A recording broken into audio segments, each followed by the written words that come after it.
역대상 14장 1절부터 17절까지 한 절씩 교독하겠습니다. 두로왕 히람이 다윗에게 사신들과 백향목과 석수와 목수를 보내 그의 궁전을 건축하게 하였더라. 다윗이 여호와께서 자기를 이스라엘의 왕으로 삼으신 줄을 깨달았으니 이는 그의 백성 이스라엘을 위하여 그의 나라가 높이 들림을 받았음을 알미였더라. 다윗이 예루살렘에서 또 아내들을 맞아 다윗이 다시 아들들과 딸들을 낳았으니 예루살렘에서 낳은 아들들의 이름은 삼무아와 소밥과 나단과 솔로몬과 이팔과 엘리수아와 엘벨렉과 노가와 네벡과 야비아와 엘리사마와 부엘야다와 엘리벨렛이었더라. 다윗이 기름 부음을 받아 온 이스라엘의 왕이 되었다함을 블레셋 사람들이 듣고 모든 블레셋 사람들이 다윗을 찾으러 올라오매 다윗이 듣고 대항하러 나갔으나 블레셋 사람들이 이미 이르러 르바임 골짜기로 쳐들어온지라. 다윗이 하나님께 물어 이르되 내가 블레셋 사람들을 치러 올라가리이까 주께서 그들을 내 손에 넘기시겠나이까 하니 여호와께서 그에게 이르시되 올라가라 내가 그들을 내 손에 넘기리라 하신지라. 이에 무리가 바알브라심으로 올라갔더니 다윗이 거기서 그들을 치고 다윗이 이르되 하나님이 물을 쪼겜같이 내 손으로 내 대적을 흩으셨다 하므로 그곳 이름을 바알브라심이라 부르니라. 블레셋 사람이 그들의 우상을 그곳에 버렸으므로 다윗이 명령하여 불에 사르니라. 블레셋 사람들이 다시 골짜기를 침범한지라. 다윗이 또 하나님께 묻자온데 하나님이 이르시되 마주 올라가지 말고 그들 뒤로 돌아 뽕나무 숲을 맞은편에서 그들을 기습하되 뽕나무 꼭대기에서 걸음 걷는 소리가 들리거든 곧 나가서 싸우라. 너보다 하나님이 앞서 나아가서 블레셋 사람들의 군대를 치리라 하신지라. 이에 다윗이 하나님의 명령대로 행하여 블레셋 사람들의 군대를 쳐서 기브온에서부터 게셀까지 이르렀더니 다윗의 명성이 온 세상에 퍼졌고 여호와께서 모든 이방 민족으로 그를 두려워하게 하셨더라. 아멘. 우리의 삶의 중심에 하나님의 말씀이 자리를 잡을 수 있도록 우리의 삶을 내어드리는, 결국 하나님의 말씀이 우리의 삶의 중심 원리가 돼서 이끌어가는 것이 중요하다, 이렇게 말씀을 드렸습니다. 아무리 좋은 의도, 또 아무리 좋은 열심, 그런 진심이 있다 할지라도 그것이 하나님의 뜻을 옳게 분별하지 못하는 것이라면 결국 자기 뜻대로 살아가는 것이고 자기 뜻대로 살아가는 사람들이 더 위험할 수 있다는 것을 우리가 어제 본문을 통해서 살펴봤습니다. C.S. 루이스는 성도들에게 있어서 게으름에 대한 경고를 하면서 그중 가장 악한 것이 무엇인가 라고 했을 때 지성적 게으름이라고 얘기했어요.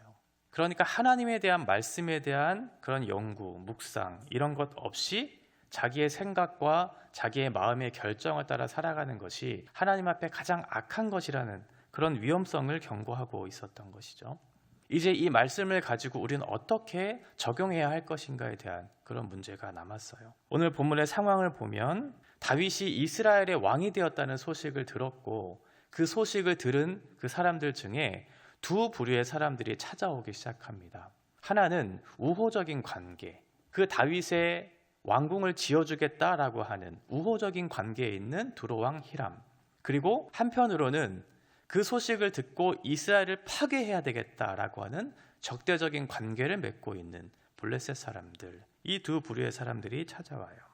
먼저 대적의 관계에 있었던 블레셋을 먼저 좀 생각해 보겠습니다.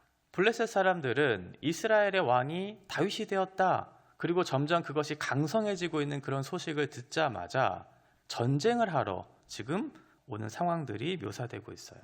블레셋은 이스라엘을 중심으로 보면 남서쪽에 위치한 해안가에 위치한 나라였어요. 그러면 이 블레셋이 내륙으로 진출을 하기 위해 그 통로를 개척하기 위해서는 이 이스라엘이라고 하는 나라와의 그 전쟁이 불가피한 그런 상황이었죠.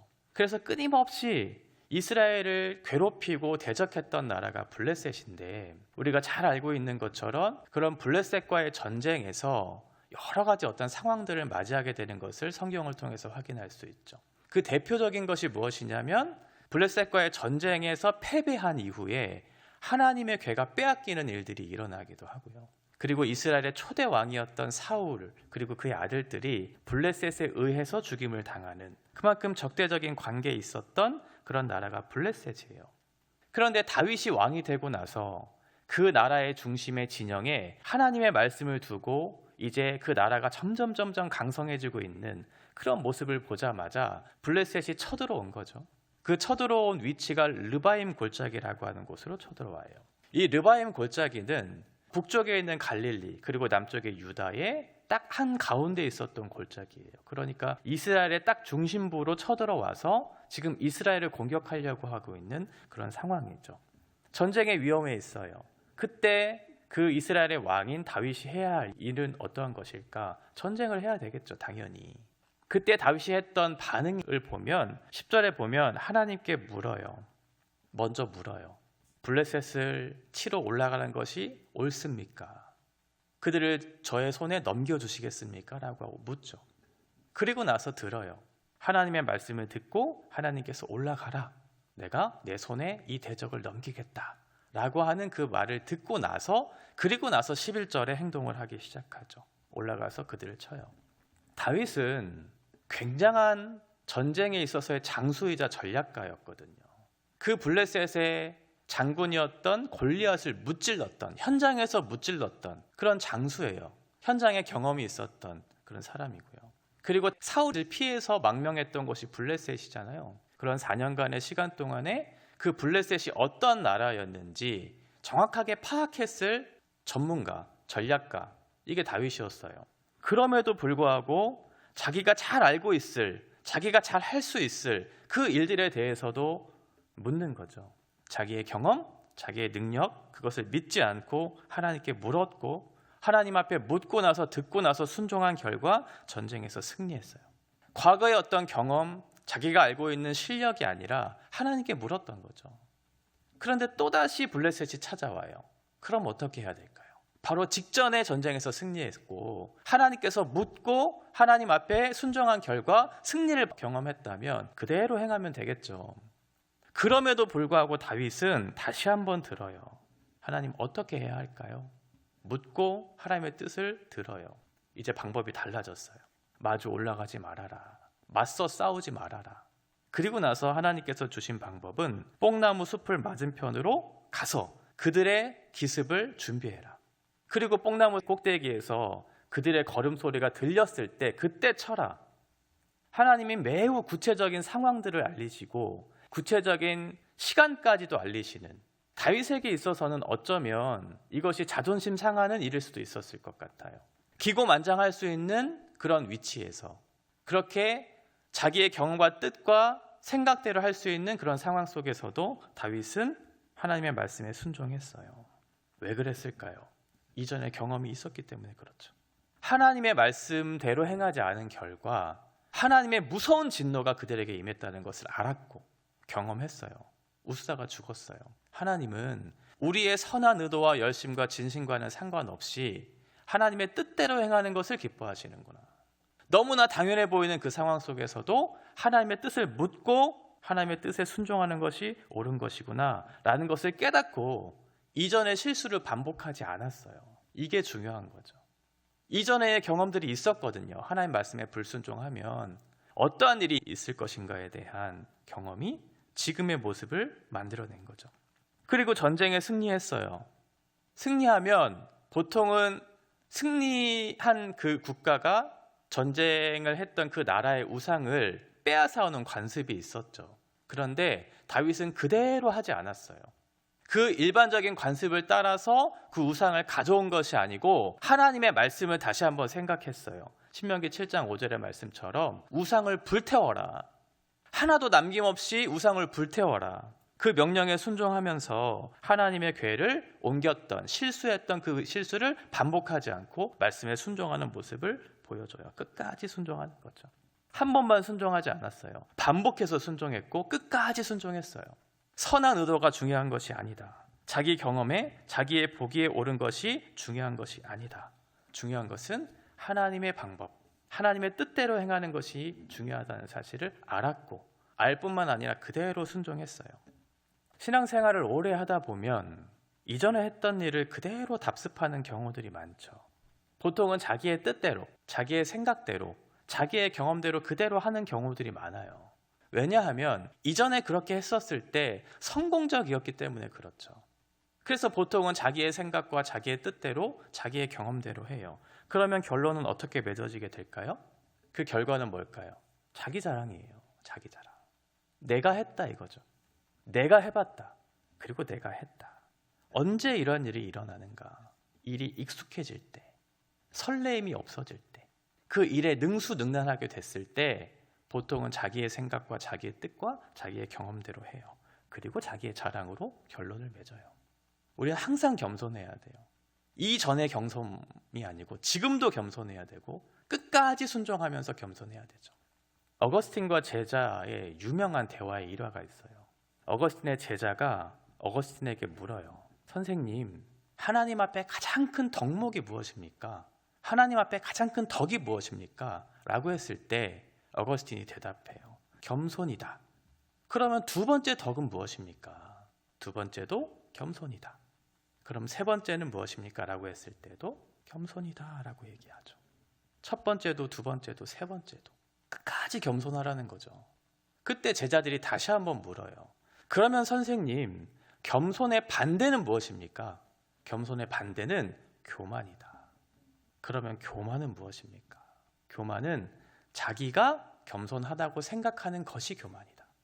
자기는 몰라요. 남들은 다 알거든요. 저 사람이 참 교만하다는 것, 자기의 경험과 자기의 생각대로 하고 있고, 그래서 결국은 자기의 자랑으로 귀결되는 모습이 나타나고 있는데 자기만 몰라요. 자기가 겸손하다고 생각하는 그것이 교만이라고. 자기만 모르는 상황에 빠져 있는 거죠. 왜 그럴까요? 자기의 인식이 없기 때문에 그래요. 내가 누구인지, 내가 왜 이것을 하고 있는지를 모르기 때문에 그렇죠. 그러나 다윗이 실수하지 않았던 이유는 뭐냐면 자기의 인식이 분명한 사람이었어요. 그래서 넘어지지 않았고 실수하지 않았어요. 두로왕 히람이 다윗을 높였죠. 그리고 왕궁을 지어주겠다고 우호적인 그런 관계를 맺겠다고 했을 그때에도 다윗은 자기의 능력이나 자기의 공로로 자기가 왕이 되었다든지 내가 지금 이 일을 내가 나를 위해서 하고 있다든지 라고 하는 그런 교만한 말을 하지 않았어요. 자기 인식을 가지고 이렇게 2절에서 얘기했어요. 다윗이 여호와께서 자기를 이스라엘의 왕으로 삼으신 줄을 깨달았으니, 그러니까 자기가 열심히 뭔가를 골리앗을 무찔렀고 자기가 무엇인가를 했기 때문에 내가 이스라엘의 왕으로서의 자격이 있어서 이스라엘 왕이 된 게 아니고 하나님께서 나를 이스라엘의 왕으로 삼으신 줄을 깨달았고 이는 그의 백성 이스라엘을 위하여, 내가 왕이 된 것은 자기를 자랑하고 자기를 높이기 위해서 왕이 된 것이 아니고 하나님께서 나를 세우셨고 그렇게 세우신 이유는 자기 백성 이스라엘을 위하여 그의 나라가 높이 들림을 받았음을 알미였다. 이것을 알았다는 거죠. 왜 이것을 알았을까요? 어떻게 이것을 알았을까요? 이유는 간단해요. 하나님 앞에 계속 물었던 거예요. 너무 당연해 보이는 것도 물었어요.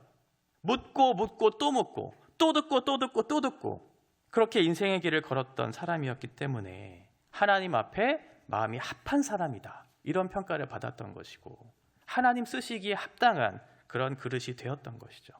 이것이 사울과 다윗의 결정적인 차이였어요. 사울이 실패했던 이유는 하나님의 말씀을 듣지 않았기 때문이거든요. 역대상 10장 13절과 14절에 보면 사울이 죽은 것은 여호와께 범죄하였기 때문이라. 그가 여호와의 말씀을 지키지 아니하고 또 신접한 자에게 가르치기를 청하고 여호와께 묻지 아니하였으므로 여호와께서 그를 죽이시고 그 나라를 이새의 아들 다윗에게 넘겨주었더라.